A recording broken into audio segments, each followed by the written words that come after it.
Praise the Lord. Dearly beloved sisters and brothers, once again, Father is here greeting you all in the name of Jesus and welcoming you to receive reflections for the day 124 of our Bible pilgrimage.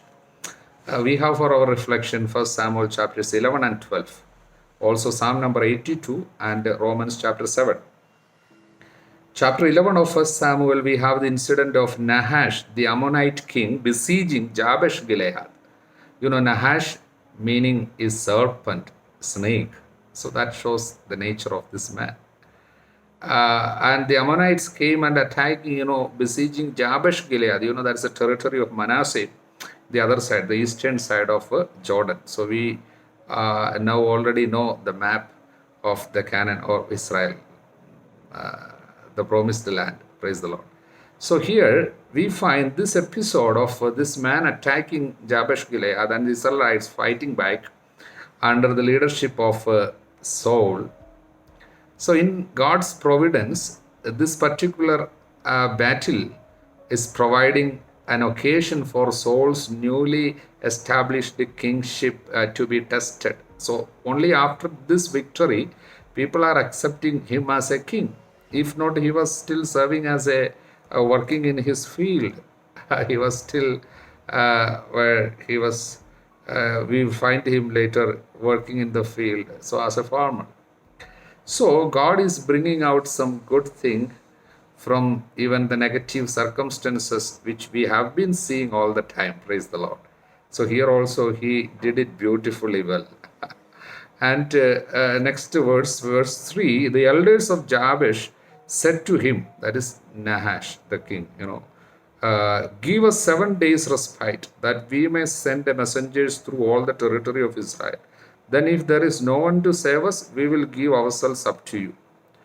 It's very strange. See, a cruel king is cruel because we found that when Israelites this Jabesh people wanted to have a peace treaty with him, then he said, I will pluck out all your right eyes if you are ready.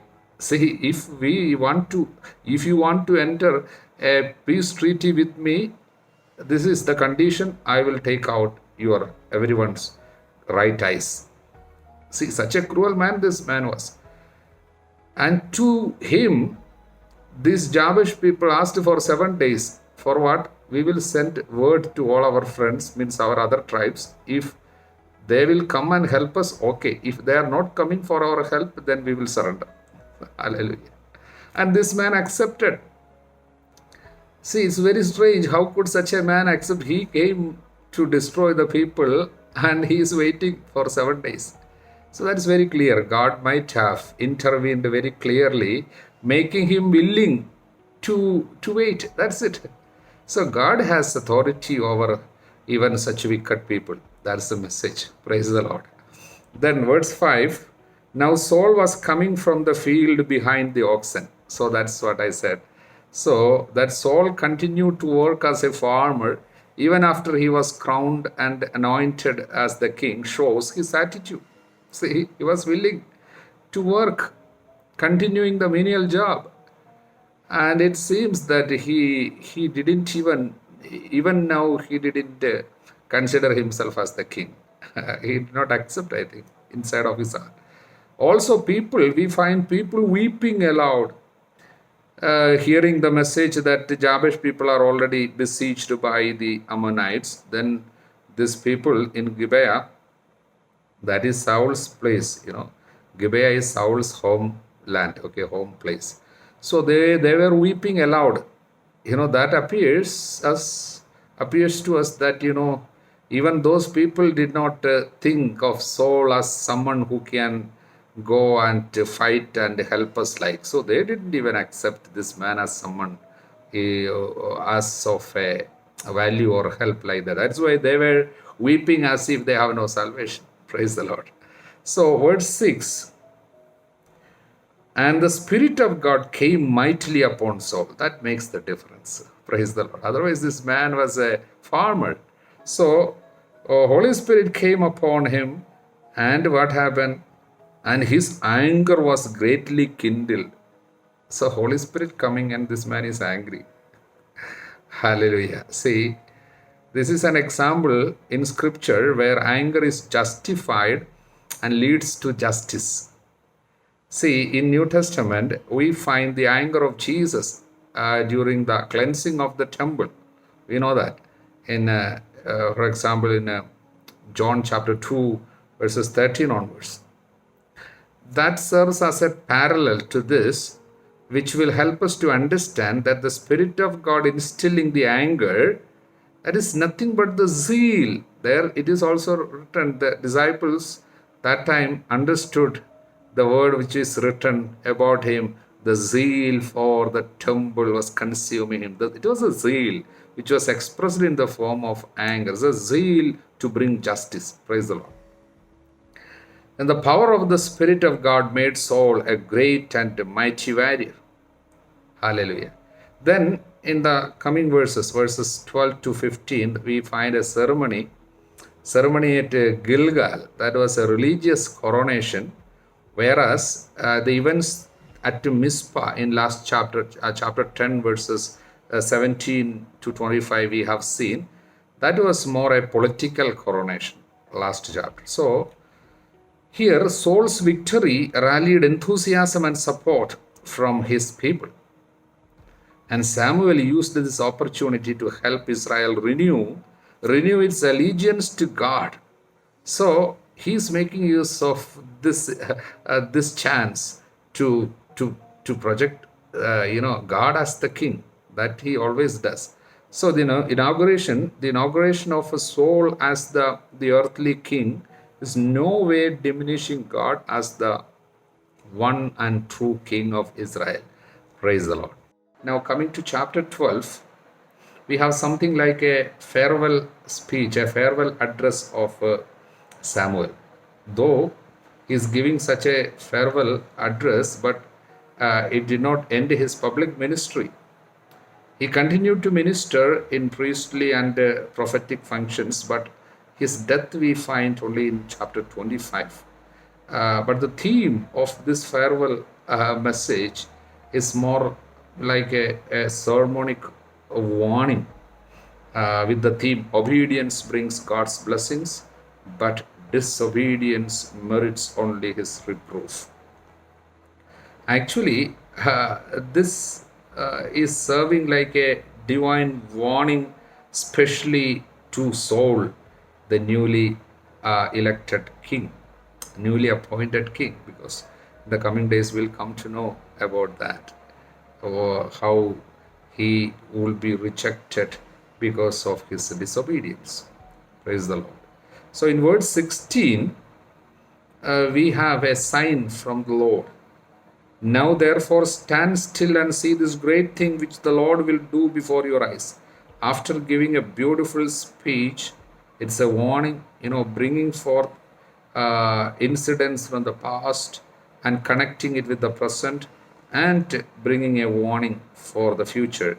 So after that, he is telling, now listen what the Lord is going to do. And he prayed for rain, and immediately came rain with thunder. But word of God says it was the time of the wheat harvest. See, rain during the wheat harvest was unusual, simply unusual. That made the difference, So when the Lord sent rain and thunder, when Samuel prayed, that was authenticating Samuel's words to the people. And people literally were terrified seeing such a great miracle. So the Lord wants them, or Samuel wanted them to be, totally aware that it is the Lord who does this. It's not my power, it's not my words, but it belongs to the Lord. What I preach to you is directly from the Lord. So he wanted people to understand, and he wanted people to repent of their sins, also the sin of demanding for a king. That was added to it. Because God himself was the king, he was able to save them from the distress. He was able to destroy their enemies. He was able to answer their prayers. And it is he who gives rains and everything, but they, like other people, they wanted a king. So in asking for a king, they had committed sin. So that's what Samuel is bringing in front of them, and literally they were terrified and they repented. So verse 19 onwards, and all the people said to Samuel, pray for your servants to the Lord your God, that we may not die, for we have added to all our sins this evil, to ask for ourselves a king. So they repented. Praise the Lord. And he said, Samuel said to the people, fear not, you have done all this evil, yet do not turn aside from following the Lord now, but serve the Lord with all your heart. Then he said a beautiful sentence, a verse that is 23. It's beautiful, and please remember these words. Moreover, as for me, even though you have sinned, as for me, far be it from me that I should sin against the Lord by ceasing to pray for you. If I stop praying for you, I am committing a grave sin which I will not do. I won't do this sin by ceasing to pray for you. So not praying for others is a sin.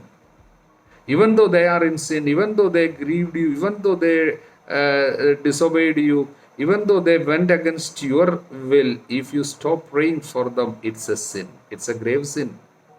And that's why it is a great reminder for all of us about our responsibility to pray for others, even if he or she is displeased with them, with us, or even if they have displeased us, even if they are against the will of God doing something, but our responsibility of praying for them, that we should never forget. Praise the Lord. So he is revealing this great mystery that not praying for them would be a sin against the Lord from his side. Hallelujah.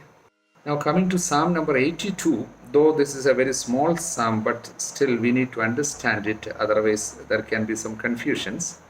The main theme of the psalm is God is the supreme ruler. He is the great judge. So this psalm presents before us the scene of the rulers of the world, all those who are in authority, maybe kings, princes, judges, governors, and leaders, etc. Everyone who is in authority, standing before God, the great judge, the true ruler. That is the scene here. So it can be divided into two parts. The first part, verses 1 to 5, God summons the judges. Judges means those who are in authority here on earth. So the first two verses, God is questioning the unjust rulers or unjust judges. Here, one thing to be noted in the first verse, God has taken his place in the divine council. In the midst of the gods, he holds judgment. In the midst of the gods, he holds judgments. So that might have brought some confusion. What is in the midst of gods? Here the word gods is best taken as a reference to human judges or rulers who stand in the place of God in their ability to determine the fate of others. So in that way, they stand in the place of God because they can determine the fate of others. The judges and magistrates and kings are compared in this psalm to gods because they execute or they exercise something of God's power in the right ordering of human society. So that is why they are God's delegate. They administer his will. They are his executive agents. That is how this psalm presents them. St. Augustine speaks about this words called, the gods. For however be it from us to understand by these gods, the gods of the Gentiles or idols. Don't think that it is God is sitting among the idols, among the gods of other people, the Gentiles. No. Or don't think that or any creature in heaven or earth except man. It's about man. So human beings only. For a little after these words, the same psalm relates and explains what it is, the princess. So it's about the human princess. It's about the judges here on earth. That's what Saint Augustine says. And in the second, in the first part, verses 3 and 4 says, God commands the unjust judges. He is commanding what? Give justice to the weak and the fatherless. Maintain the right of the afflicted and the destitute. Rescue the weak and the needy. So he is commanding them. Commanding. So that is the first part. Then in the first part, one more sentence is there, verse 5. God here exposes the weakness of the unjust judges. That is the verse 5. They have neither knowledge nor understanding. That's many of the rulers here on earth. The Lord says they have no knowledge nor understanding. They walk about in darkness, and so all the foundations of the earth are shaken. Foundations of the earth are shaken. Why? When judges or those who are in authority here in this world, when they are in darkness, when they go away from the truth, when they do not know God and His commandments and living in darkness and living in arrogant pride, then the lives of everyday people are uncertain and unstable. Lives of many people will be affected as if the ground that they should be firm, the ground that should be firm under their feet will be shaking. That is why Word of God says all the foundations of the earth are shaken. When the judges are not obeying the Word of God and obeying the truth, truth means the conscience and the words or the commandments of the Lord that are written in the heart. That is conscience. So when they are going against that for money's sake, for taking bribe, when they go against the truth, what happens? Foundations of the earth will be shaken. Praise the Lord. Coming to the second part of the psalm, verses 6, 7 and 8. God sentences the judges. Here in the first two, 6 and 7, God is pronouncing judgment on the unjust judges. Here he says, I say you are gods. See, these human judges stand in the place of God. Here, any authority, anyone who is in authority, maybe a ruler, maybe a judge, actually they stand in the place of God. Because they had the opportunity and authority to change people's lives, even with a word, a pronouncement. And they have authority even to end the life of someone with some pronouncement, even death pronouncement. That's why in that regard, they represent God. See, because they have authority from God. When someone is having an authority from God, such people, even God said, you are God. In that sense. That's why when Jesus said, I am Son of God, because he was telling me and my Father, we are one. So if you do not believe in me, look at my works and to believe. That time when the Jews heard that he is calling himself Son of God, they were literally, angry, and they wanted actually to kill him because you are blaspheming. That's what. That time Jesus quoted this psalm. John chapter 10, verse 34. Jesus answered them, is it not written in your law, I said you are gods?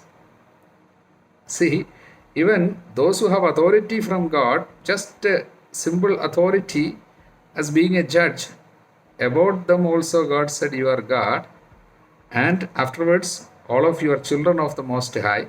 So he wanted to prove his authority as being the Son of God. Okay, we are not entering into that part now, but here he says again, all of you are children of the Most High. In still speaking to Israel's judges, earthly judges, God reminded them that they and all of humanity, everyone, they are children of the Most High. This is true in the sense that every human being is made in the image of God. and can be thought of as the offspring of God, because we have come from God. He being the Father, we are children. So that part. But even though you are this, you shall die like men, you will fall like any prince. You will fall. So destruction can come upon you. You can fall even like a man, in distress, in sickness, in accidents, you will fall. Even though such a high position you had as a child of God and also as God, but you will be destroyed if you you do not obey the conscience and also the commandments of the God, and if you are perverted in giving justice, it will. So that way, Lord is pronouncing a judgment on them. And at last, the last sentence is a prayer for God to exercise his perfect judgment, because he is the true ruler. Praise the Lord. Now, chapter 7 of Romans, I want to summarize into one key word, that is dead to the law, belonging to Christ. Dead to the law, now belonging to Christ. The key verse is verse 4, chapter 7, verse 4. Likewise, my brethren, you have died to the law through the body of Christ, so that you may belong to another. Who is that? Belonging to another. To him who has been raised from the dead, in order that we may bear fruit to God. So we belong to Jesus to bear fruit. We shall learn about Romans in nutshell later. I will come up with an explanation of the main teachings of St. Paul's letter to Romans before we complete reading this epistle. Praise the Lord. May Almighty God bless you, Father, Son, and the Holy Spirit.